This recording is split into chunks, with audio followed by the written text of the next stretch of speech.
यहाँ विजयपुर में आज उपस्थित हैं, तो जोरदार तालियों से इनका स्वागत किया। काफी समय से इंतजार कर रहे हैं, तो मैं ज्यादा वक्त ना लेते हुए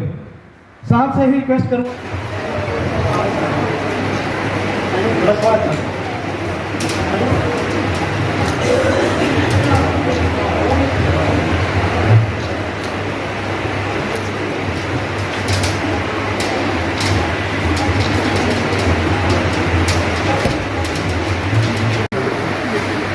मान्यवर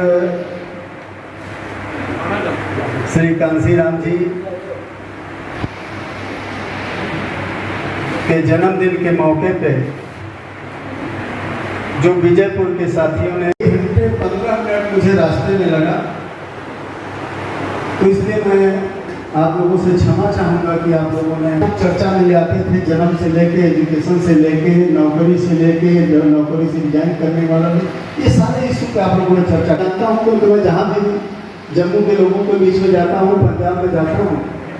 क्योंकि पंजाब के ही रहने वाले, और हमें लगता है कि हमारे जो पंजाब से हमारे सांस्कृतिक, क्योंकि मानवर कांसीराम साहब के विषय में हमसे ज़्यादा आप लोग जानते, पहले ज़्यादातर इधर ही आंदोलन रहा, तो हम लोग जम्मू में बड़े पैमाने पे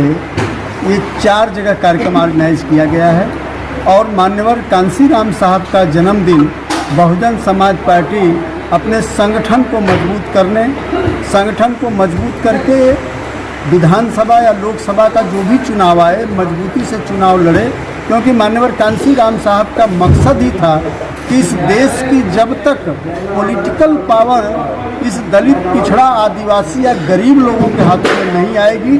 तब तक ये समाज सम्मान नहीं पाएगा। इसलिए उनका मकसद था पॉलिटिकल पावर की मास्टर चाबी लेके इस देश की व्यवस्था में परिवर्तन करना और समता मूलक समाज बनाना। उस मकसद से आज जन्मदिन मनाया गया, और यह जन्मदिन जम्मू में 4 जगह मनाया गया और पूरे देश में हजारों जगह मनाया जा रहा है। और सुबह ही बहुजन समाज पार्टी की राष्ट्रीय अध्यक्ष बहन कुमारी मायावती जी ने इसका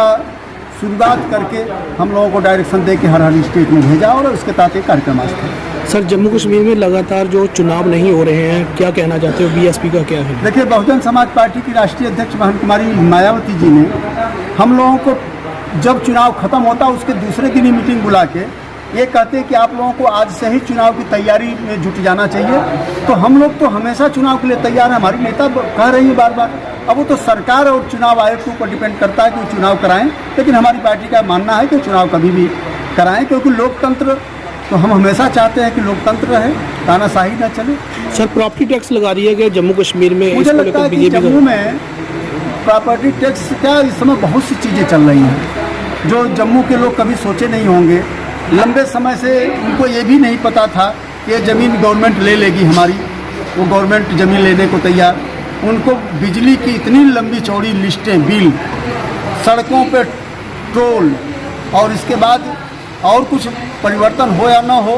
शराब की दुकानें बड़े पैमाने पर जम्मू में हो रहा। अब इसके बाद अगर ये सरकारें बोलती हैं कि साहब हम तो सेंटर की पॉलिसी इम्प्लीमेंट कर रहे हैं, जम्मू के लोगों को विकास कर रहे हैं, तो इस बात का बहुजन समाज पार्टी हमेशा विरोध करती है। और बहुजन समाज पार्टी की नेता बहन कुमारी मायावती जी ने कहा भी था कि भाई अगर सेंटर की पॉलिसी में, जो बहन जी को इन लोगों ने बताया कि ओबीसी को 27% रिजर्वेशन मिलेगा, SC का रिजर्वेशन बढ़ेगा, यहाँ सेंटर की तमाम पॉलिसी हैं जम्मू में इम्प्लीमेंट होगी, इनका जीवन स्तर आगे बढ़ेगा। तो इस मामले को हमारी सुप्रीमो को बताया था, और जब ये पूरा नहीं किया तो हमारी सुप्रीमो ने अपने सांसदों के माध्यम से